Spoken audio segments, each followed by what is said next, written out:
#1 in the Ozarks. This is KY3 News at 6.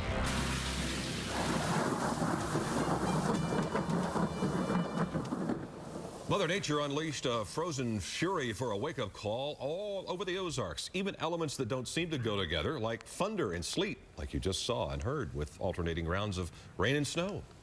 Good evening, I'm Steve Grant. That lightning was something else, too. It was. It's a grab bag of winter weather all day today.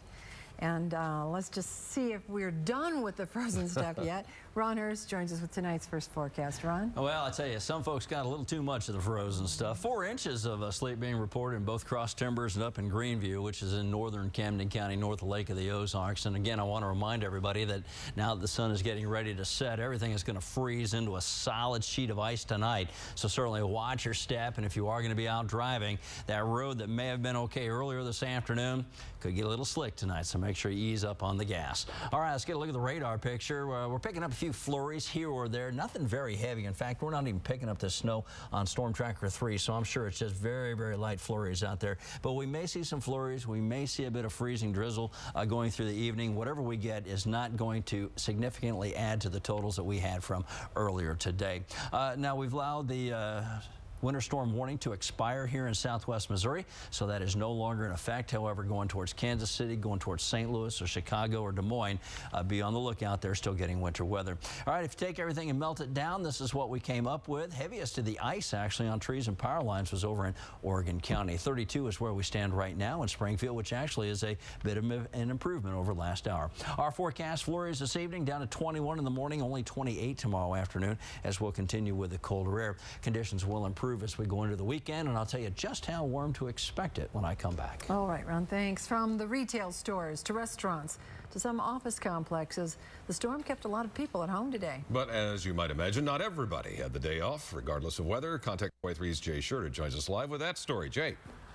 Well, you know, Steve, we received several emails and Facebook messages today from people that either made the decision to stay home, or a lot of employers told their employees to stay home. Better safe than sorry. But some businesses did brave the storm for the good of the customers. O'Reilly Auto Parts has been selling the essentials today: de-icer, ice scrapers, rock salt, but they've also been replacing a lot of broken windshield wipers, you might imagine. Now, over at Family Pharmacy in Ozark, all your winter weather medicine could still be found, but for those that couldn't make it out of the house, the sleet and ice didn't stop medication deliveries. We've got a lot of elderly and hospice patients that we always deliver to because they can't get out of their front door. And we cover an area from Clinton to Arkansas, Ava to Joplin.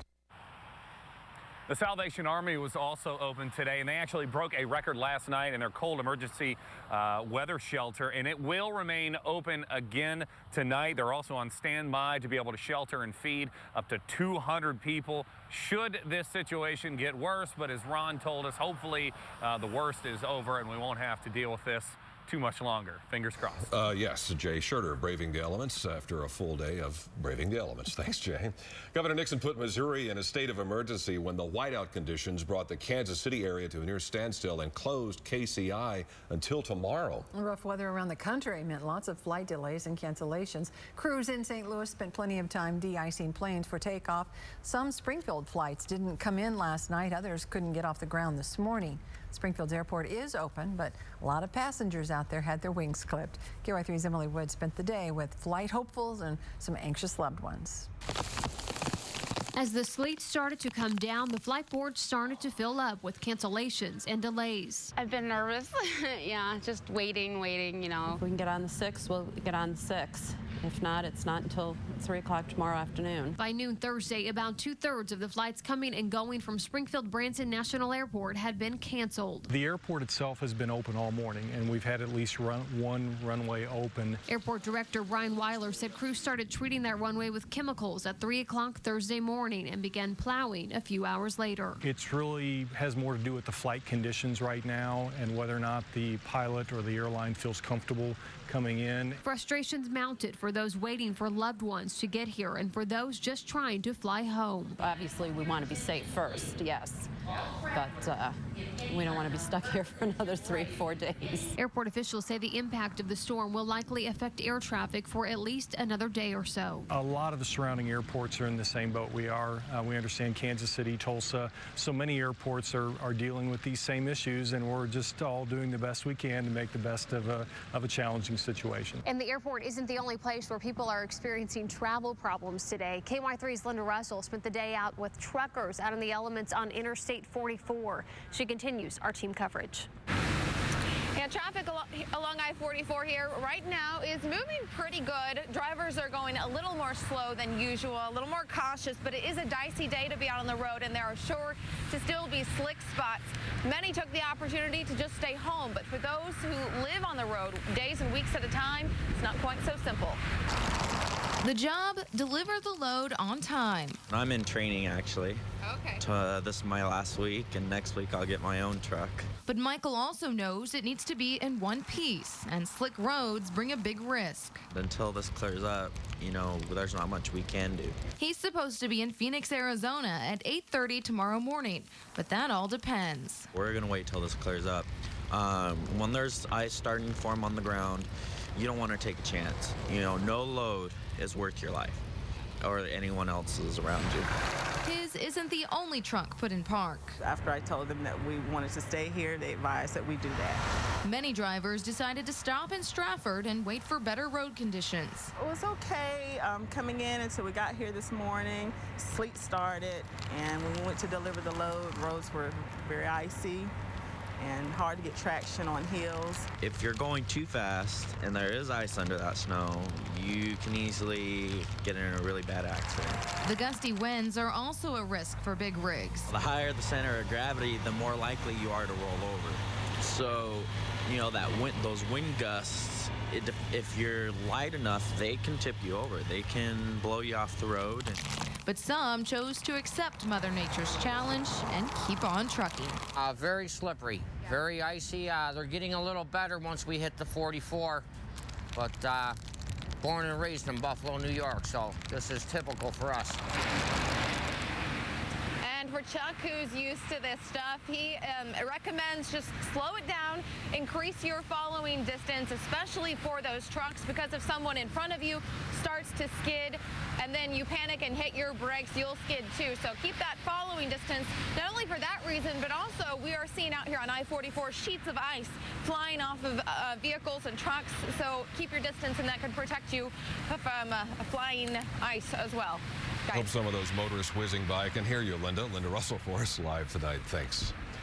North Arkansas Electric Co-op is struggling to keep the lights on in parts of Baxter and Izard counties at its peak. Nearly 2,000 North Arkansas Co-op customers lost power. Right now, it's right back up to 1,600 after making progress during the day. They're in the dark. Springfield City Utilities and Ozark Electric both had only a handful of outages from ice-coated power lines. For the latest weather conditions and our always updating school closing list, by the way, Springfield is open tomorrow. And also to upload your own community event closing, head to KY3.com. There you can find out how to download to our KY3 and weather apps so you can stay in the know while you're on the go.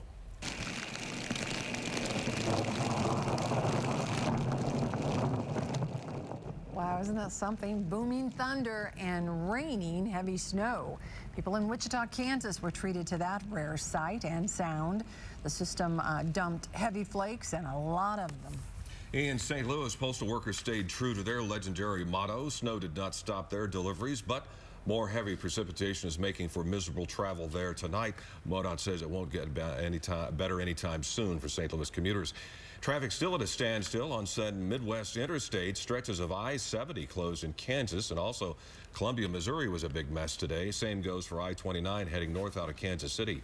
A CNN news crew got stuck on the roadway along with other stranded motorists. This storm has already affected some 30 million Americans and could reach more. The snow may make its way to the northeast. Oh, looks like a whiteout. Well, the foot of snow covering Kansas City has put a freeze on the Plaza explosion investigation. It will be at least another day before we know for sure whether the body found in the rubble of JJ's restaurant is indeed Megan Kramer. The medical examiner is working the case. He couldn't make it to work today because of the weather. Ms. Kramer grew up in Springfield and moved to Kansas City for law school. Her family's still here, and from what they've learned, they're confident the body found is their loved one. Ms. Kramer worked at JJ's. It's believed a cable company subcontractor hit a natural gas line about an hour before the blast. The father and neighbors of a Berryville, Arkansas chicken farmer arrested for a 1983 murder in Illinois believe he's innocent. Investigators arrested Stephen Watts Monday and then extradited him to face charges in the beating death of another man. His father told the newspaper in Dixon, Illinois, that Carroll County deputies said Watts was arrested, quote, to help catch the real killer. Arkansas Governor Mike Beebe says he won't veto a bill to make secret the list of people who have conceal and carry permits, but he won't sign it either. His office said with overwhelming support in the legislature, Beebe will just let the law become a law on Monday without putting his official John Hancock on it. Going on a credit card kind of diet, which group of Americans is cutting out what they owe to others? Also ahead. A pat-down apology, why Missouri TSA agents say they're sorry for upsetting this little girl.